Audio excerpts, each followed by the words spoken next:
Bom dia a todos. Eu queria agradecer, em primeiro lugar, a presença do administrador Vilmar da Ceilândia. A gente tradicionalmente faz essa apresentação dos dados da PIDAD. A PIDAD é uma pesquisa domiciliar da Codeplan, que teve uma rodada em 2004, mas uma mais ampla 2011, 2013, e agora a gente está com a 2015. O que a gente tem feito, geralmente, a gente termina uma região administrativa, a gente coleta critica esses dados, faz todo o nosso trabalho aqui interno e divulga esses dados. É sempre bom a gente poder divulgar esses dados e discutir um pouco mais a região. Então, esse o intuito da Codeplan. A nossa apresentação, tradicionalmente, aqui tem uma apresentação da nossa equipe da Diretoria de Estudos Urbanos e Regionais Ambientais, a DEURA. Eles fazem uma apresentação da região, de como é que foi a formação da cidade. Acho que e depois a gente passa para os dados propriamente dito. Normalmente a gente abre a palavra, não sei se você quer comentar alguma coisa, Vilmar, e o Aldo também, não sei, acho que a gente pode passar a palavra ao Vilmar e depois a gente segue na sequência com as apresentações. Bom dia a todos. Em primeiro lugar, eu queria agradecer por estar presente aqui. E eu acho que esses dados, esse levantamento, essa pesquisa, ela é de suma importância para o desenvolvimento da nossa região administrativa. Nessa pesquisa, ela traz dados importantíssimos para que nós possamos administrar a cidade agora com outros olhos. Baseado nessa pesquisa, nós podemos, com certeza, fazer um planejamento mais adequado na parte administrativa da nossa cidade de Ceilândia e do Pôr do Sol e Sol Nascente. Essa pesquisa nos dá um norte, como a gente vai conduzir, não é, a nossa cidade. Traz dados importantes, como quantos mil habitantes, quem nós somos, não é, o nosso grau de escolaridade, o nosso grau de emprego na nossa cidade, não é, e traz informações importantes com relação ao transporte, com relação à saúde, na onde que nós devemos estar mais atentos para que a gente possa administrar melhor a nossa cidade. Eu só tenho que agradecer o convite, né, de fazer parte dessa mesa, e eu tenho certeza que a gente, juntos, com esses dados, nós vamos dar uma qualidade de vida melhor para a nossa população. É isso. Obrigado. Bom, eu queria agradecer a presença da imprensa. Tem a Samira, da Agência Brasília, também a presença do Daniel Cunha, da Casa Civil, e eu acho que a gente pode, então, passar a palavra ao professor Aldo para fazer a apresentação, e depois, na sequência, eu apresento os dados da PIDAD. Obrigado. Bom dia a todos os presentes. Senhor administrador José Oliveira, prazer tê-lo aqui, prezado Bruno, prezado Flávio e demais colegas. Bem, como todos sabem, a Ceilândia é uma cidade grande, não é?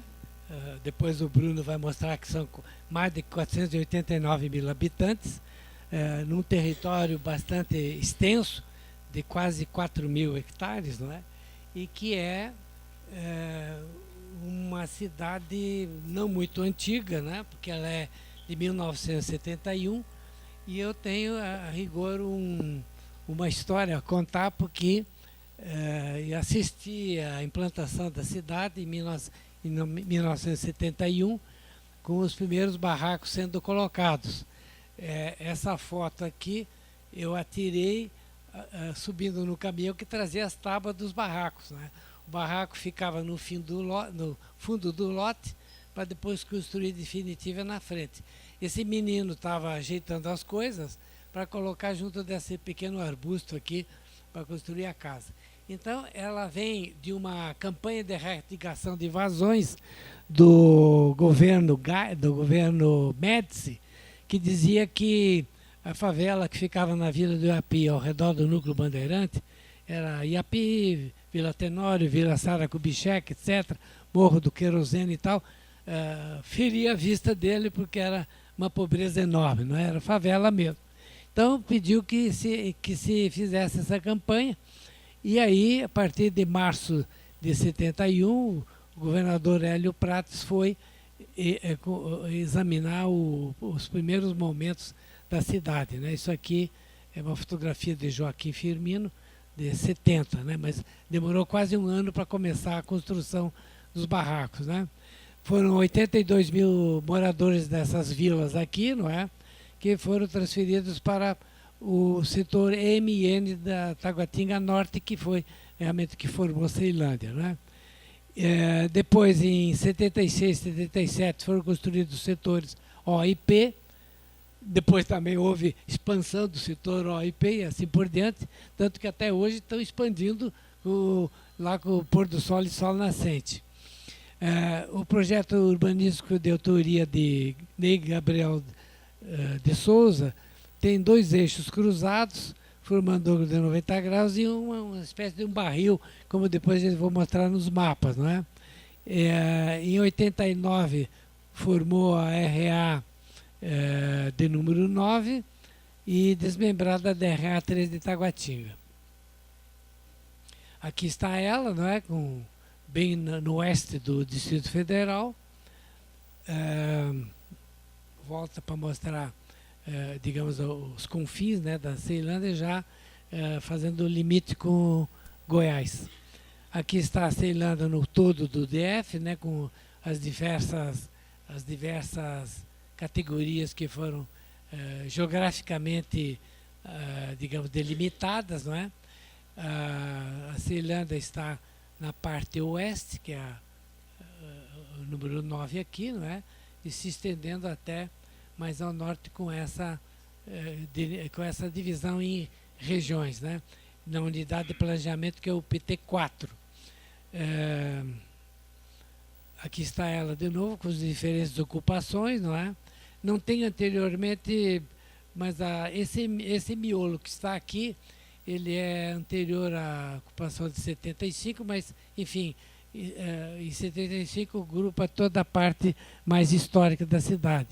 E aí vão os diferentes momentos que a cidade foi sendo, digamos assim, foi agrupando núcleos transferidos de outras favelas para, como era usual nos anos 60 e 70, para formar as diferentes cidades satélites. Eu ainda chamo assim porque, na realidade, Ceilândia, por exemplo, tem um porte quase metropolitano para o IBGE, né, com mais de quase 500 mil habitantes, e ela tem funções que a qualifica, como diz o Instituto Pan-Americano de Geografia e História, como uma cidade que tem serviços, tem indústria, enfim, tem uma qualidade de vida relativamente média, interessante, como depois o Bruno vai mostrar, e que, na realidade, ela tem um porte avantajado e que foi recebendo ocupações em diferentes anos, não é?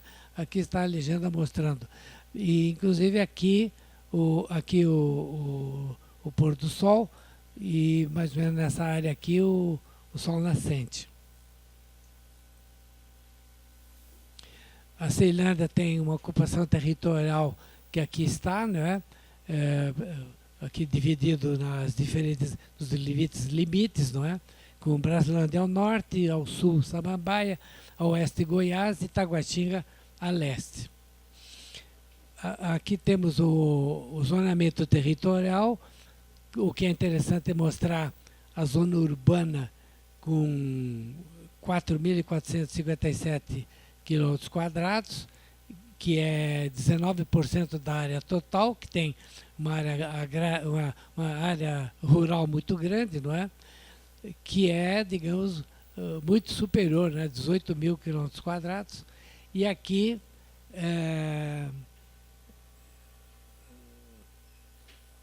são 79% da área. Há uma proteção integral de conservação, né, com 0,2%, como depois eu vou mostrar, e num total de 23.270 quilômetros quadrados. O zonamento territorial aqui também com área consolidada, né, a parte urbana com 3.749 quilômetros quadrados.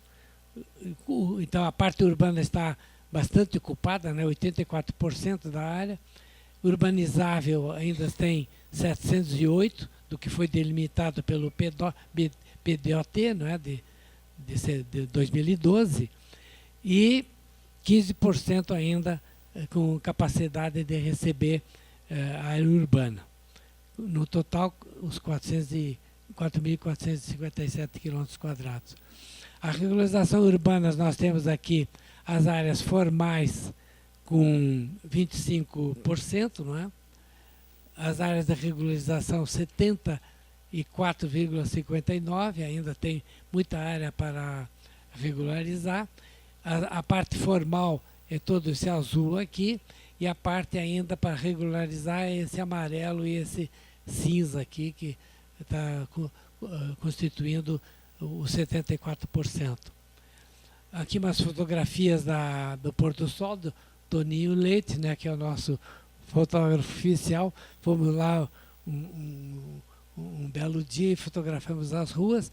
Estão relativamente ocupadas, né, por habitações, como em todo lugar do DF, entulho para todo canto, é difícil a pessoa ter educação para pôr o entulho em outro lugar, o lixo também. Aqui uma parte já, digamos, de edifícios definitivos, não são mais barracos, aqui também, não é? Aqui uma área com entulho, não muito longe de um lugar que tem uma vossoroca enorme, porque toda a Ceilândia ela vai para o oeste declinando em área de brejo, então fica muito suscetível à erosão. Aqui uma obra que parou no sol nascente, né?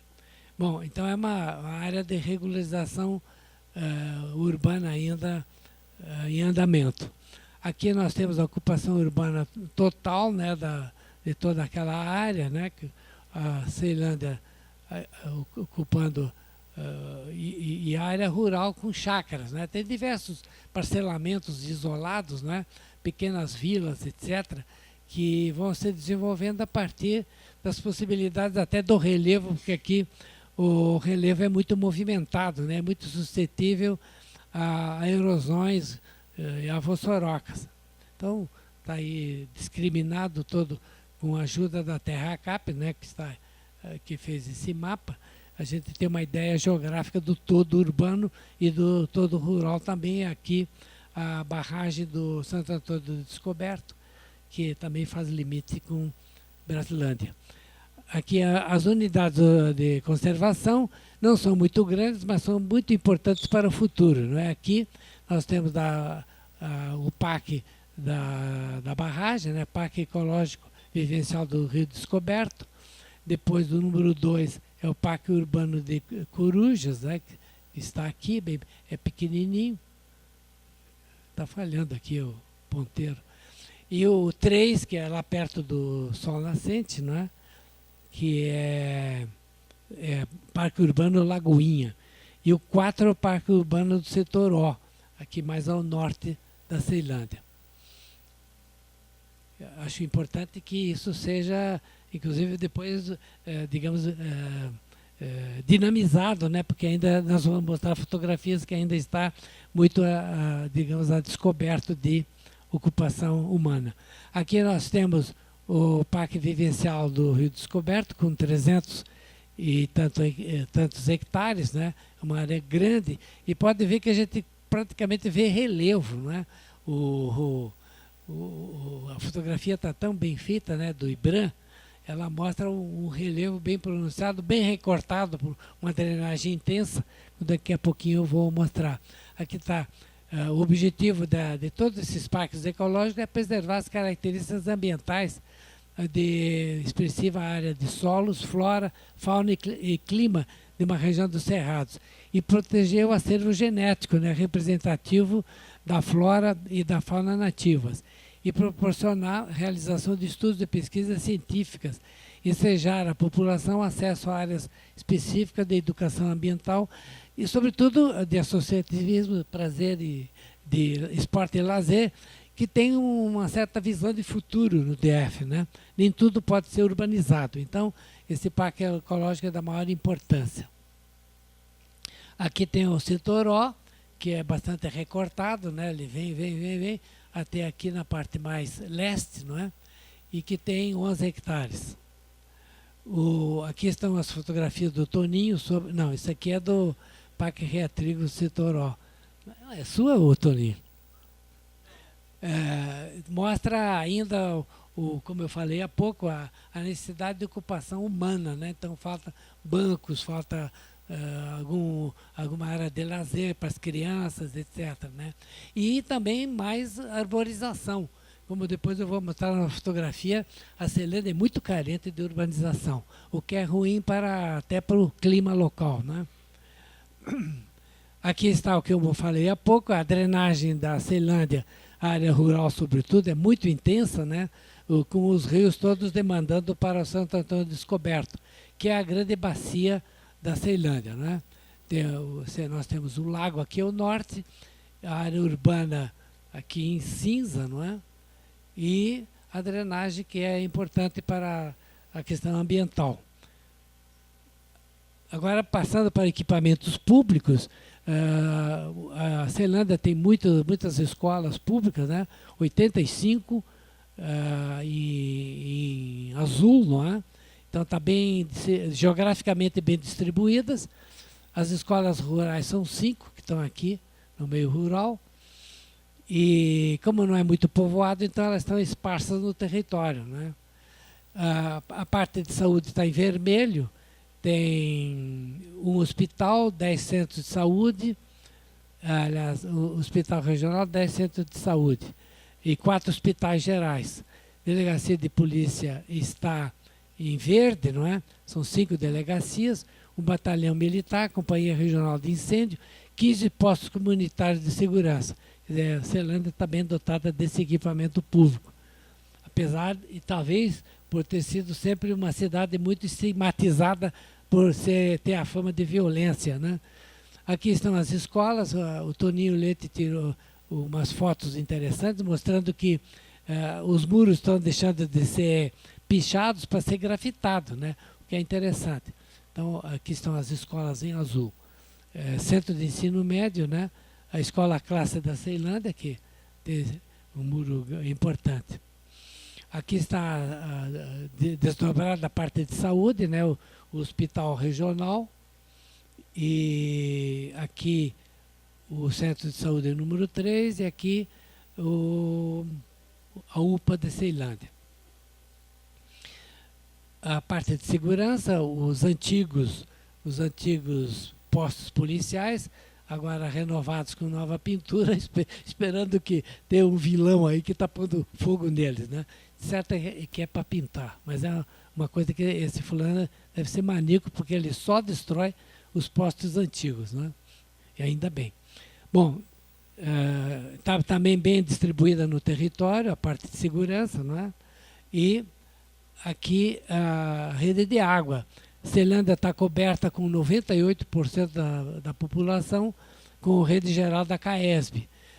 Tem postos cisternas, um número muito pequeno, quase insignificante, de 0,4%. E posto artesiano 0,33% e outro tipo de abastecimento 82%. Então, quer dizer, o abastecimento de água está bem menos na parte da sol nascente e pôr do sol, aqui mais ao sul.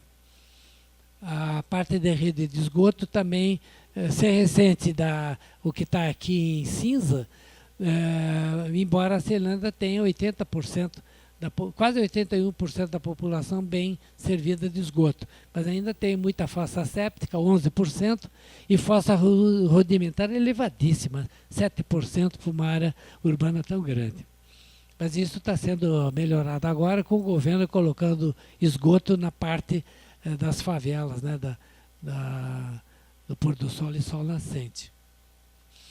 Aqui a parte de energia elétrica bem abastecida, né, 98%, e pouca coisa com gambiarra, mas ainda existe, né, porque onde existe pobre tem gambiarra para ter energia elétrica. O sistema viário é o tal de barril que eu falei, não é? A Ceilândia toda tem eixos longitudinais sul-norte, não é? Que demarcam bem o traçado viário. Então você tem as principais vias aqui demarcadas, né? a via de atividade, a via de circulação, e nas áreas econômicas também são servidos de sistema viário, e o centro urbano tradicional, que é esse azul aqui. A Ceilândia tem 5 estações do metrô, né? E 2 em construção aqui mais ao norte, né? Está bem servida de metrô e que forma um Y junto com o metrô de Samambaia. E tudo demandando para o plano piloto, que mostra a centralização das atividades no plano piloto também. As ciclovias está bem servida também, né? O que falta talvez seja a bicicleta, né? Mas ciclovia tem, muito usada pelos pedestres. Aliás, em todo o DF está um pouco isso, até que o sistema se implante, né? Um sistema inovador. O transporte urbano aqui tem as grandes linhas circulares internas, né? São 51 linhas. Esse mais escuro aqui, o azul mais escuro, e 95 linhas para o plano piloto, mostrando a predominância sempre do centralismo, né, que existe aqui desde historicamente. A parte de verticalização foi uma coisa que me impressionou lá em Samambaia, e menos em Ceilândia, que só agora começa a ter edifícios com mais andares do que esses que a fotografia que eu mostrei no começo tem, né? Inicialmente 4, 5 andares, e agora com mais andares em alguns lugares da Ceilândia. Mas vejo, aqui tem a evolução da verticalização, que em 2011 era 95% de casas, agora são já 1% a menos, 94%. Isso aqui está falhando. As casas são 75% em 2011, 2013 baixou para 73%. Os apartamentos e kitnets, pouca coisa, né? 3%, e vai aumentando, né? Os apartamentos já são 23% em 2011 e 26% em 2013. Quer dizer, é uma marcha natural das cidades terem essa verticalização. Os coeficientes de aproveitamento pelo PDOT são relativamente baixos, não é? Escapou de novo. Aqui estão as casas que vão subindo em altura, né? Os edifícios, aqui um grande edifício com muitos apartamentos, aqui outro, mas eles são pontuais na Ceilândia. O que predomina são casas térreas, né? E poucos barracos só lá na Sol Nascente e Pôr do Sol. São áreas residenciais. O comércio, que é bastante animado na parte central, tem filiais de lojas aqui do centro, praticamente, né? Mundo Novo, Bahia, Ponto Frio, etc. De novo aqui a parte comercial, um grande shopping center, né? Com um edifício em altura atrás dele, não é? E um comércio com feiras, e a feira do produtor, a feira central, né? E aqui o shopping popular. Quer dizer, Ceilândia está bem servida de comércio, que aliás é a grande atividade da região administrativa. Aqui está o escritório do nosso administrador, não é? Aqui o fórum, aqui a caixa d'água, que foi o emblema, né? O símbolo da Ceilândia, continua sendo, não é? E o Sesc da Ceilândia, e aqui uma estação do metrô. Equipamento urbano não falta porque está bem servido, né? Aqui tem os parquinhos, não é? Os diferentes, uma quadra esportiva, aqui o PEC, né? Para a pessoa exercitar, não é? Aqui um parque infantil e aqui outro PEC, em outro local, fotografia do Toninho Leite.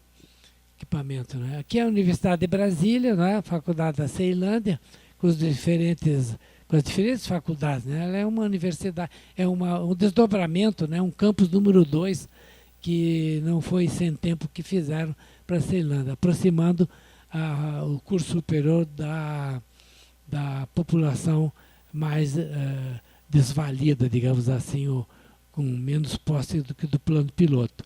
Aqui está uma unidade acadêmica, enfim, foi inaugurado em 2008, não é?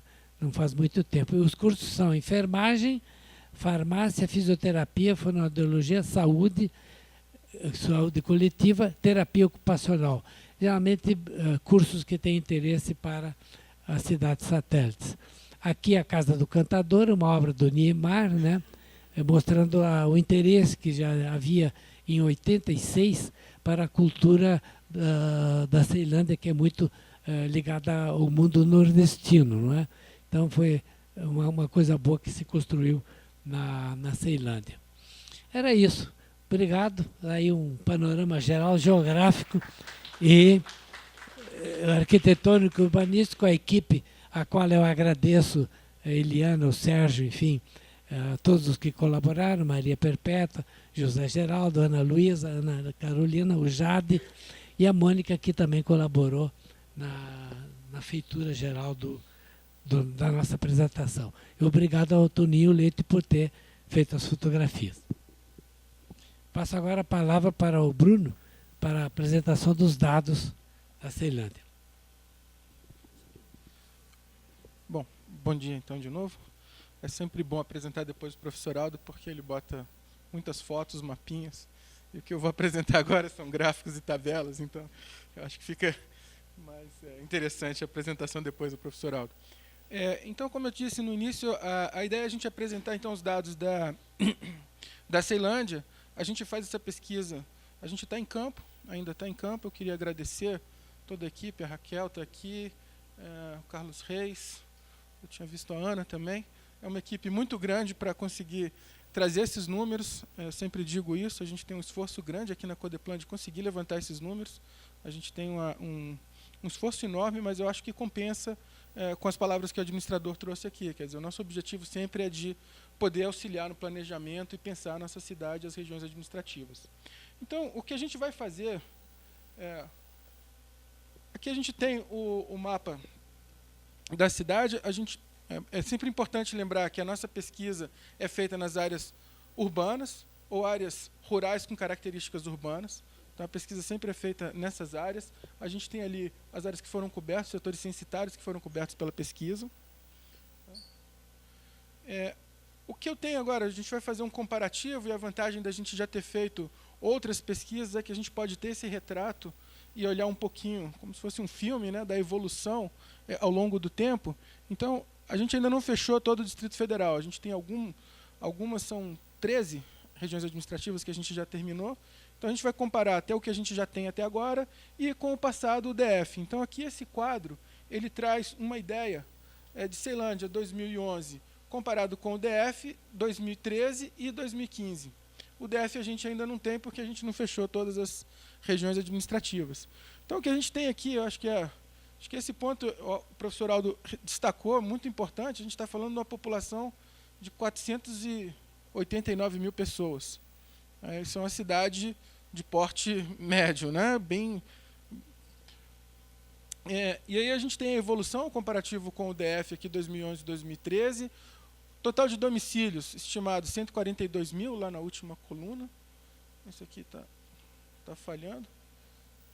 A última coluna lá. A renda per capita, a gente tem essa evolução. Aqui, eu acho que eu vou mostrar apontando mesmo, acho que é mais fácil. A gente tem aqui a renda per capita, a renda domiciliar. Então a gente está falando de uma renda em 2011, em valores reais de R$ 3.000,67, hoje R$ 3.076. Teve uma pequena queda em 2013, a gente passou para 2.936. E a gente tem um comparativo aqui com o DF. Então, a renda da Ceilândia estaria um pouquinho, 2/3 da renda da média do DF. A gente tem essa renda per capita, também teve um crescimento de 2013 para 2015.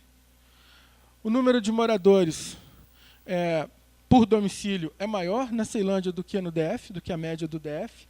Então, aí a gente tem esse comparativo e continua com 3,58. Em 2013, o DF era 3,40. Alguma coisa desse tipo. Moradores analfabetos, a gente tem um percentual mais elevado, 3,58 em Ceilândia, que manteve mais ou menos estável. Moradores com nível superior, teve um crescimento. A gente tem um aumento, era antes 4,7 em 2013, passou para 6 em 2015. E aí a gente tem um fenômeno que a gente vem observando em todas as regiões administrativas. O acesso a bens tem aumentado, né? E aí a gente olha aqui, percentual de domicílios com automóveis, a gente já era bastante alto em 2011, passou para 54% e agora a gente tem quase 60% dos domicílios com automóvel. Acho que também esse dado é interessante, TV a cabo, TV por assinatura, era 5% em 2011, a gente está falando no número hoje de quase 45%. Obrigado. A gente está falando quase 45% em 2015. Okay? E a gente tem um dado, acho que é interessante, que é o tamanho da desigualdade. E esse número eu acho que é bem interessante, porque ele é menor do que o DF, ele cai em 2013 e agora tem um pequeno aumento.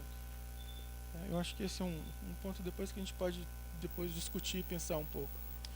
Só para lembrar, então, a nossa pesquisa foi realizada de maio a setembro com 2.100 domicílios. Nossa amostra de 2.100 domicílios. E eu acho que tem um ponto interessante também aqui que a gente tentou destacar, é que sempre que possível a gente está separando o que a gente chamou de Ceilândia tradicional do pôr do sol e sol nascente. Eu acho que isso também dá uma ideia. O professor Aldo comentou da diferença das duas regiões e vai ficar bem marcado, por exemplo, em infraestrutura urbana, como o professor colocou. Então aqui a gente tem um comparativo 2013 e 2015 das regiões que a gente já pesquisou. Okay? Então a gente tem aqui, a gente vê o tamanho de Ceilândia com relação às outras. A gente tem Samambaia com 254 mil habitantes e a gente está falando dessa população de 489 mil na Ceilândia. A taxa de crescimento média anual de 2013 para 2015, estimada pela PNAD, na Ceilândia como um todo é 4%. No pôr do sol e sol nascente, 9,26%. Então a gente vê o quanto que cresceu essa área, né? E aqui eu acho que também tem alguns pontos interessantes, né? A gente tem a população de nível superior como um todo na Ceilândia e aqui no pôr do sol e sol nascente. Você vê que tem uma escolaridade bem menor.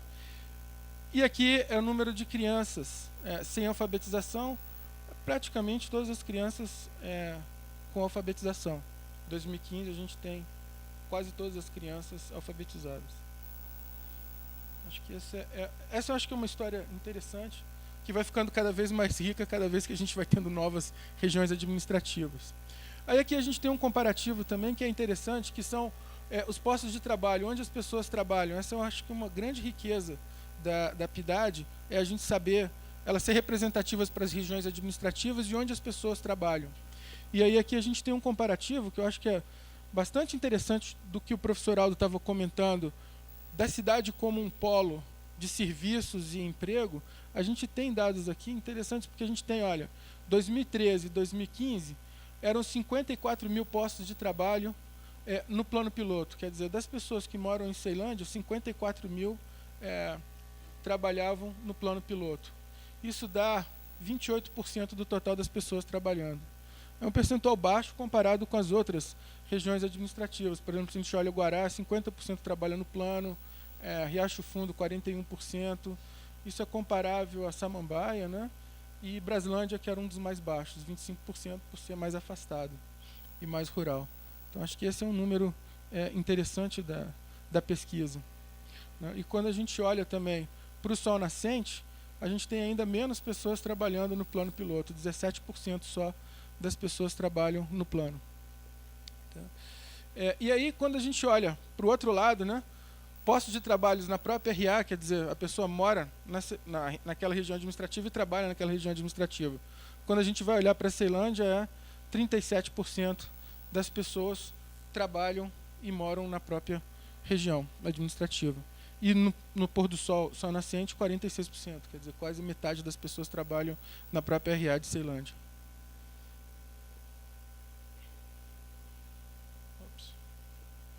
Aqui também é um comparativo, eu acho que é bastante interessante, da rendimento. Aí a gente tem um comparativo de todas as regiões administrativas já pesquisadas. Então, como eu falei, a renda da Ceilândia como um todo é R$ 3.076 em valor de 2015. no pôr do sol, sol nascente, 2.300. Okay?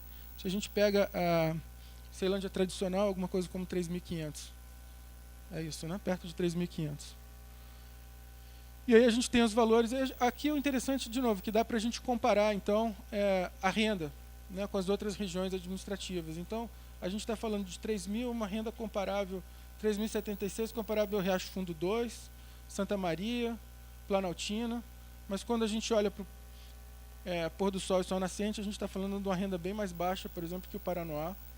Né? Eu acho que é a menor renda até agora que a gente pesquisou. Okay? Eu acho que aqui também tem um ponto interessante, que é o percentual de pessoas trabalhando sem carteira assinada. A gente tinha em 2013 5,39 e agora em 2015 5,20, o que é um número, eu acho, bastante extraordinário se a gente pensar no momento atual, a gente ter mantido esse percentual baixo de pessoas sem carteira. Tem um aumento pequeno, eu considero, para os dados que a gente tem de evolução do mercado de trabalho no pôr do sol e sol nascente, que é 7,26, a gente tem um aumento de 1% aproximadamente de pessoas sem carteira no sol nascente, pôr do sol. Bom, acho que esse aqui é um dado interessante também, que é a gente olhando a escolaridade, esse ponto eu acho que é importante. A gente tem crianças de 0 a 4 anos que estão fora da escola. A gente tem 19.000 crianças fora da escola, ou seja, sem creche ou qualquer coisa. Isso representa 72% do total. E desses, 5.900 estão no pôr do sol e sol nascente. Okay? Aí quando a gente começa a avançar na escolaridade, 5 a 6 anos, que eu acho que é o desafio próximo, a gente tem 571, que dá 5% do total na Ceilândia, e 337 no pôr do sol e sol nascente. De 7 a 17 anos, 97% frequenta a escola. Tá? Então a gente tem 87.000 crianças, mas tem esse total aqui de 2.845 que estão fora da escola. Tá? De 6 a 14, 120 crianças fora da escola, sendo que 42 no pôr do sol e sol nascente.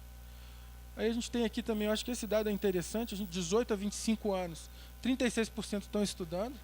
Acho que também é um indicativo talvez do impacto da abertura da UNB na Ceilândia, talvez seja esse um indicativo interessante. E 27% estão estudando também no pôr do sol e sol nascente, quer dizer, pessoal dessa idade, 27% está estudando. E 21% fazendo faculdade. Okay? Então acho que esse também é um número interessante. Em relação à escolaridade, acho que esse daqui é o mais interessante. Em relação à escolaridade, o que predomina? Ensino fundamental incompleto, ensino médio. Quer dizer, fundamental incompleto 36% e ensino médio 24%. Acho que a gente tem um gráfico aqui mostrando isso. Aqui a população com mais de 25 anos. Então a gente tem predomínio grande de pessoas com fundamental incompleto. 32% com fundamental incompleto.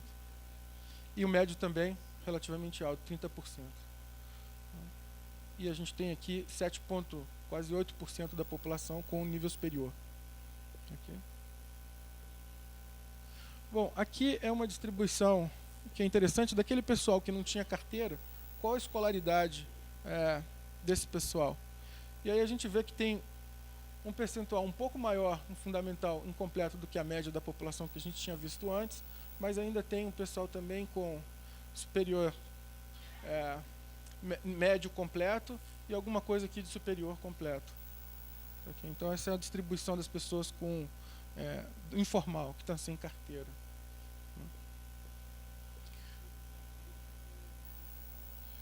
Autônomo está como informal? Não, acho que está como... Aqui é só sem carteira. Aqui é sem carteira. E autônomo, separado. Tá? Está separado. Aqui é só quem está sem carteira. E aqui é um recorte para o pôr do sol e sol nascente. Então, daquelas pessoas que estão trabalhadores sem carteira, no pôr do sol e sol nascente, a gente tem 41% com fundamental incompleto, mas a gente tem uma fatia aqui de quase 1/3 de pessoas com nível médio completo, tá? Morando no pôr do sol e sol nascente. Eu acho que aqui é um dado interessante, que a gente tem observado em todas as áreas do DF, é o acesso à internet. a gente tem a conexão muito alta dos domicílios, a gente tem um nível praticamente mais de 60%, quase todas as RAs.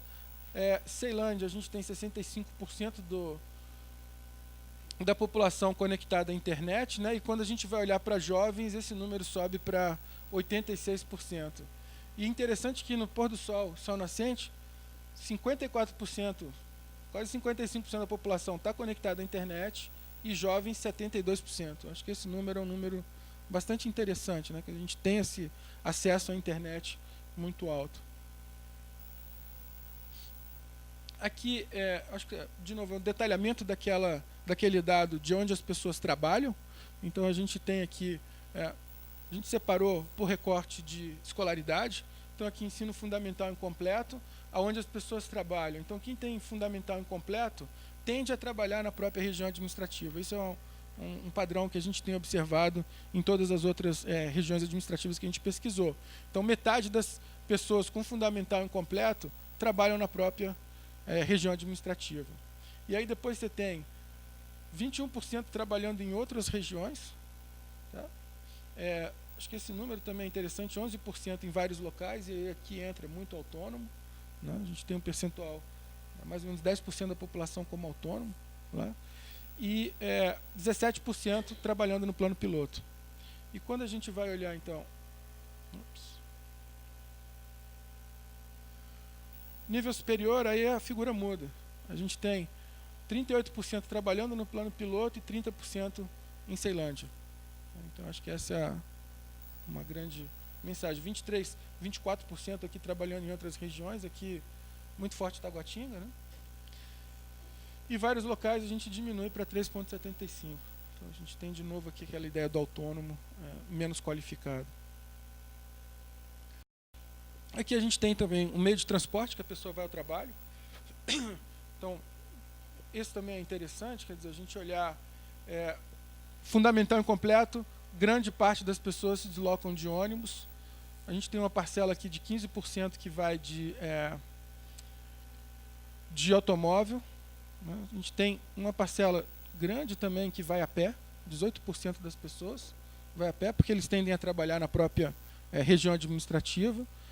E quando a gente passa para o nível médio completo, a gente tem de novo esse percentual alto de pessoas pegando ônibus, né, indo de ônibus para o trabalho, aumenta o percentual de pessoas que vai de automóvel, né, a gente diminui outros aqui também tem a participação alta de metrô, né, e quando a gente vai para o nível superior, inverte a figura, a gente tem metade das pessoas indo de automóvel e 30% indo de ônibus. Aqui também o local de trabalho e o tipo de transporte que a pessoa faz. Então aqui, quem trabalha no plano, quase 60% vai de ônibus, 25% de automóvel. Aí a gente tem aqui, que eu tinha falado, 13% indo de metrô. Okay? E aí quando a gente vai olhar para quem trabalha em Ceilândia, a gente tem esse percentual alto aqui de pessoas que vão a pé. 28% das pessoas vão ao trabalho a pé. E esse número também é elevado de pessoas que vão de ônibus. Se a gente lembrar lá o número, a gente tinha mais de 55% dos domicílios com automóvel, né? Mas quando a gente vai olhar no deslocamento, a gente tem um perfil um pouco diferente. Acho que aqui também é interessante que quem trabalha em outros locais tem um perfil muito parecido com quem trabalha no plano, né? Tirando metrô, que é maior para o plano, que é um pouco o que o Aldo mostrou da centralidade convergindo para o plano. Esse número também me impressionou um pouco, porque aqui é o número de domicílios que a gente considera vulnerável. Então, quem tem rendimento abaixo de meio salário mínimo per capita. Então, são domicílios que têm um rendimento familiar com menos de meio salário mínimo per capita. E aqui a gente deu um quantitativo, para ter uma ideia do número de domicílios, uma estimativa. Então, a gente tem aqui Ceilândia com 2.650 domicílios nessa situação e Pôr do Sol e Sol Nascente com 1.307. Isso é menos do que o estimado para Planaltina, por exemplo. Esse foi um número que a mim me impressionou, né? Menos do que Samambaia e menos do que Recanto das Emas. Eu achei esse número né? Quando a gente compara pôr do sol, esse número me impressionou. Aqui a gente tem o mesmo recorte, mas de pessoas, de domicílios chefiados por mulheres ou idosos, nessa situação de um rendimento familiar menor que meio salário mínimo per capita. Tá? Então a gente tem um número aqui, então a gente está falando de 548 domicílios no pôr do sol e sol nascente e 1.100 na Ceilândia como um todo. Aí a gente tem os números para as outras regiões administrativas já pesquisadas. Okay? Esse também eu acho que é uma pergunta muito rica da PIDAD, que é a percepção que a população tem sobre, por exemplo, aqui, policiamento. Então, a gente tem algumas regiões, como Riacho Fundo, com 70%, Gama, 71% aqui quase, Sobradinho, 67%, e outras aqui com valores muito baixos, como Recanto das Emas, Braslândia, Planaltina. Então, a pergunta é, você acha que tem policiamento regular na sua vizinhança? E aí, quando a gente vai para a Ceilândia, a gente está a metade dos domicílios dizendo que sim, 52%, e não é muito diferente do percentual que diz no pôr do sol e sol nascente. Quer dizer, a população tem uma sensação de que a polícia, pelo menos, está visível e perto. Eles acreditam que tem um policiamento regular no entorno do domicílio. Eu acho que aqui é que começa um fato que o Aldo começou a discutir, que é quando a gente vai olhar a diferença entre equipamentos urbanos na Ceilândia tradicional e nessas áreas novas a serem regularizadas. A gente tem um comparativo aqui de equipamento urbano para as áreas regularizadas e não regularizadas. Tá, okay? Então a gente tem valores altos, e aí a gente tem um problema grande quando vai olhar para esgoto, né? A gente tem esgotamento muito mais baixo, coberto por rede. E aí, quando a gente desagrega isso para a Ceilândia como um todo, que é o azul, e o pôr do sol, sol nascente, então a gente vê que praticamente não tem asfalto, não tem calçada, meio-fio, tem iluminação pública, rede pluvial praticamente inexiste, e esgotamento com rede muito baixo. A gente tem 4% só com rede. E o número que o Aldo botou de fossa rudimentar também muito elevado.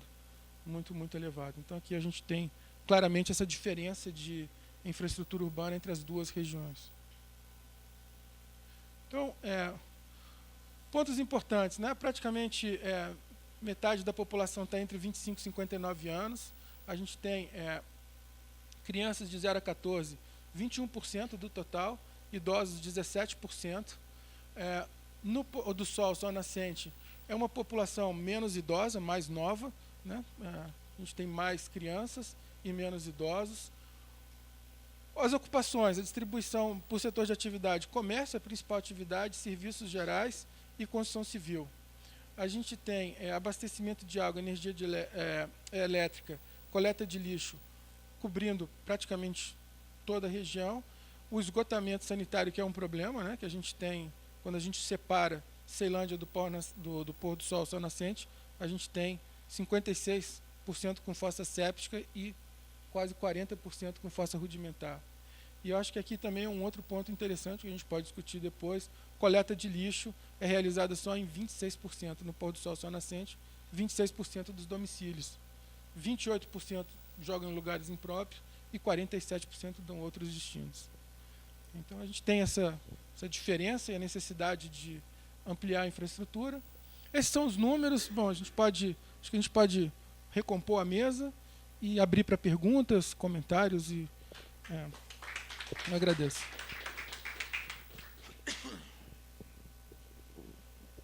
Não sei se você quer fazer algum comentário. Tá bom? Tá.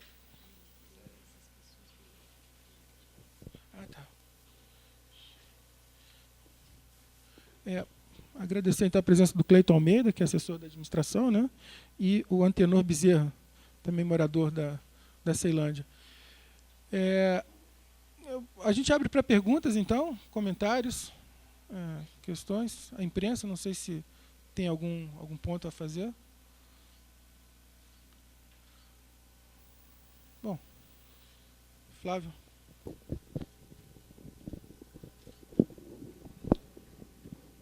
Bom dia a todos. Primeiro, queria parabenizar aí o professor Aldo, em nome do professor Aldo, toda a Deura, em nome do Bruno, toda a DIEPS aí pelo excelente trabalho, essa radiografia da Ceilândia, né? Uma coisa que me impressionou, eu passei 10 anos longe de Brasília, eu passei pela Ceilândia e eu vi os prédios, né? Eu vi, inclusive, o prédio lá da foto. Então, agora tem essa tendência à verticalização. E eu não sou contra, de jeito nenhum, a verticalização. Acho que pode ser uma solução para a gente melhorar até a questão de mobilidade. Mas a minha preocupação é como é que é a infraestrutura dessas cidades para receber um maior adensamento da população, né, da ocupação. Como é que a Ceilândia se pensa daqui a 10, 20 anos com uma maior densidade populacional? Acho que esse era o ponto. Bom, Aldo, você quer comentar, Vilmar? Quer? Eu vou passar então a palavra para o Aldo, acho que ele pode comentar. Boa pergunta, Flávio, porque é uma coisa que não atinge apenas a Ceilândia, mas até o plano piloto. Como é que se dá, digamos assim, a sobrecarga nas infraestruturas, sobretudo numa que quase não aparece, que é o esgotamento das águas pluviais, que aqui já começa a aparecer em períodos de fortes chuvas, alagamentos pontuais, mas que às vezes emperram a cidade. E água acumulada por falta de esgotamento, por falta de existência de boca de lobo. E na Ceilândia, acredito que ela já tem de 71 para cá, né, 30 e tantos anos, as manilhas que serviam as pessoas que estavam em habitações unifamiliares era uma, não é? Era de um calibre, hoje de uma dimensão. Hoje, com aqueles edifícios, evidentemente que toda parte vai ter que ser refeita, sobretudo também em Samambaia, porque lá em Samambaia foi permitido uma verticalização em blocos enormes, não é? Como nós já mostramos aqui, e na Ceilândia ainda é incipiente. Então é uma boa questão levantada para o administrador se precaver, junto ao próprio governo central do DF, né, para que vejam, sobretudo, aquelas áreas mais a oeste, sobretudo sol nascente e pôr do sol, onde estão num declive, onde a água pega uma velocidade muito grande por falta justamente de bocas de lobo, como aconteceu no passado, quando a gente lá pesquisava, né? Então, eu acho que é uma coisa que preocupa toda a cidade cresceu. Se vocês vão verificar, em 71, quando a gente fez aquela pesquisa, a cidade tinha poucas cidades satélites, não é? Aliás, nem existia ainda a região administrativa, eram 550 mil habitantes. Hoje são quase 3 milhões, né? Então é uma carga muito grande sobre as infraestruturas que faz com que o governo vai ter que enterrar mais tubulação para atender essa demanda, tanto no esgotamento sanitário, como, sobretudo, com o esgotamento das águas de chuva em períodos de chuvas muito fortes, não é? E a verticalização, não sei qual é o procedimento, eu até perguntaria até para o administrador, senhor José Oliveira, como é que estão, digamos, barrando o número de andares possíveis, né, o gabarito, porque por aí afora a média é 18 e até mais do que isso. Águas Claras tem com 32 andares, né? O que é um absurdo também para o aglomerado tão forte que é Águas Claras. Você, por enquanto, está livre disso, né? Porque está disseminado aqui e ali a verticalização, que é uma coisa que preocupa, sobretudo também porque, na medida que se constrói edifícios, você aumenta a capacidade da cidade de absorver calor.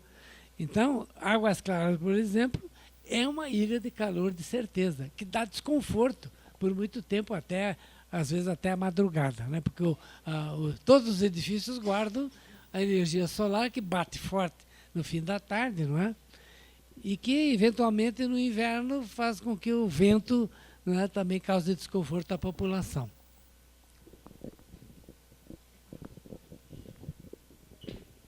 Bom, com relação à verticalização dos edifícios ali, das construções, hoje a Ceilândia ainda não está sofrendo tanto com esse tipo de conduta, né? Eu acho que Samambaia tem mais tendência, né? Mas Ceilândia já tem vários edifícios, ali tem o Borges Landeiro, o Show de Morar, né? E tem alguns edifícios já sendo construídos na área sul da cidade.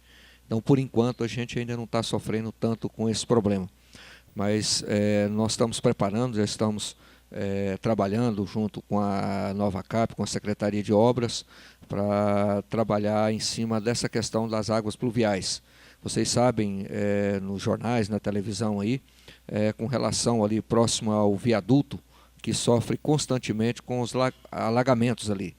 Mas já está sendo feita uma grande obra ali, redimensionando o tamanho, né, a dimensão ali das manilhas para comportar o volume de águas. Então, está sendo feito um planejamento, né, através da Secretaria de Obra e Nova Cap, para, vamos dizer assim, ter mais capacidade de absorção desse volume de águas.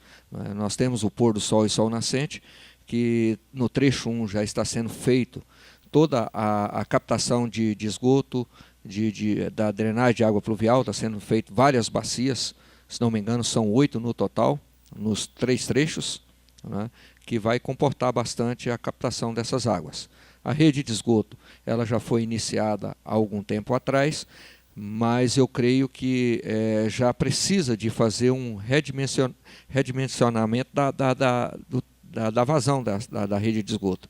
Ela foi construída com cano de 100 e hoje já não está comportando mais. Então, eu acho que tem que fazer a revisão dessas redes nessas áreas novas, não é, que estão sendo construídas as redes. Então, acho que todo esse planejamento já está sendo feito pelo atual governo agora e está fazendo todo um novo projeto para fazer ter mais capacidade de captação tanto de água pluvial como de esgoto na área do pôr do sol e sol nascente. Na Ceilândia tradicional, como a gente sabe, não é, nós precisamos de rever realmente a dimensão dessas manilhas na captação de água pluvial, principalmente, porque lá embaixo, lá no pôr do sol e sol nascente, é que vai receber toda a carga de água da Ceilândia tradicional. Então tem que estar sim preparada para essa nova era, né? É isso. Só para complementar, o número que a gente tem de casas, Ceilândia, 134 mil, dá 94% dos domicílios permanentes com casa, né? Então, acho que o problema da infraestrutura urbana, eu acho que é mais grave do que a verticalização, né? Me parece ser um ponto importante. Eu estava aqui inscrito antes, mas era para provocar o Sérgio mesmo. Eu acho que a questão do Dr. Flávio é super importante, mas assim, eu não vejo a verticalização como uma tendência. Eu acho que 3 ou 4 prédios não demonstram uma tendência.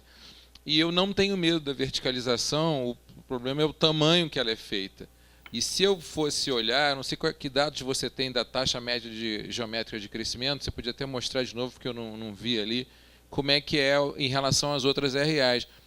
Mas, entre as RAs do Distrito Federal, talvez a que tenha mais capacidade de adensamento seja a Ceilândia por causa das estações de metrô. Ela tem um sistema de transporte de massa que talvez seja um dos melhores da cidade. Então, acho que tem que ver essa reflexão entre que o professor Aldo falou, do tamanho dos prédios, né? Não é uma coisa que seja absurda, e também, por outro lado, uma região administrativa só de casas, na minha visão, ela é extremamente ineficiente do ponto de vista urbano, né? Para o consumo da infraestrutura, enfim. Então, você tem que ver um pouco como é que está a densidade, eu não estou me lembrando mais. Então, queria ver de novo aquele gráfico.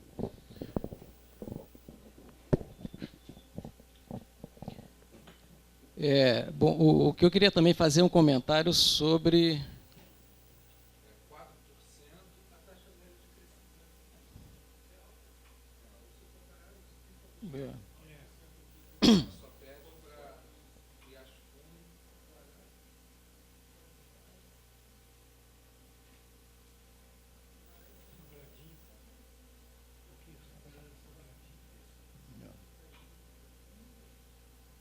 Bem, eu queria fazer um comentário também sobre a verticalização, e eu concordo com muito do que o Alexandre falou, né? Primeiro que a verticalização em Ceilândia ela ainda é muito incipiente. Se a gente comparar com outras regiões administrativas, inclusive na região, o nível de verticalização é muito maior em Samambaia, em Taguatinga, né? O próprio Gama tem hoje nível de verticalização maior do que Ceilândia. E Ceilândia tem essa questão do metrô. Quer dizer, o metrô ele é um transporte de massa que ele só se viabiliza se você tiver gente ao longo da linha, né? Então, realmente, uma região com uma baixa densidade não dá essa não faz com que o metrô, né, tenha uma racionalidade do ponto de vista do tipo de transporte que é, tá? Então, isso, de fato, pela questão urbana, é melhor você adensar, desde que esse adensamento também seja compatibilizado com a capacidade da infraestrutura. E aí a pergunta do Flávio, né, que a princípio Ceilândia tem, quer dizer, uma cidade que tem uma capacidade de infraestrutura que ainda há folga para que possa ser adensada. Tanto é que o próprio plano diretor de ordenamento, né, dá essa possibilidade de adensamento no sentido em que aumenta os coeficientes de aproveitamento dos lotes, e geralmente esses lotes são lotes também mais próximos à linha do metrô, ou seja, esse adensamento ele tem a ver justamente com a questão do transporte, né, e a princípio existe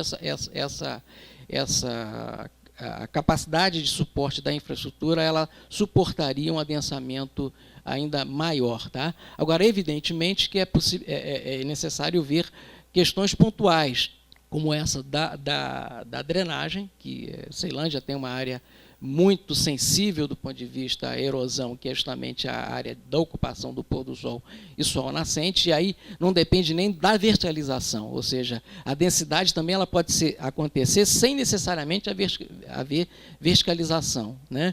E aí conta muito mais a questão da impermeabilização do solo, ou seja, quanto mais área impermeabilizada no solo, mais asfalto, mais terra, mais casa sendo construída, mais vegetação sendo retirada, a gente tem mais problemas na questão da drenagem, tá? E, evidentemente, também tem uma deficiência muito grande ali de esgoto, como já foi falado, né? Pelo fato da irregularidade da ocupação, da informalidade, porque foi feito às avessas. Ou seja, primeiro foi ocupado e agora está sendo feita a urbanização, né? Que é uma coisa própria da informalidade. Então, não vejo assim, uma preocupação, nesse momento, com a verticalização, mas ela tem que ser feita, evidentemente, levando em conta critérios e dentro de uma otimização da infraestrutura, né? E sempre alerta a esse fato, tá?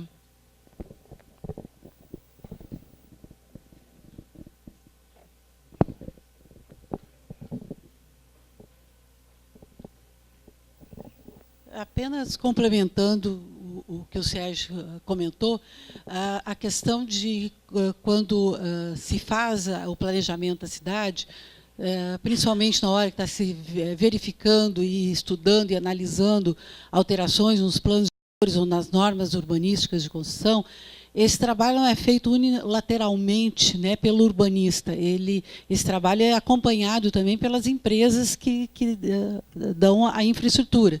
Né? Então, a CAESB, a SEB, a Nova Cap, né? Assim como toda a questão de transporte também, que é acompanhada pela Secretaria de Transporte, pelo DEFTRANS, pelo DETRAN.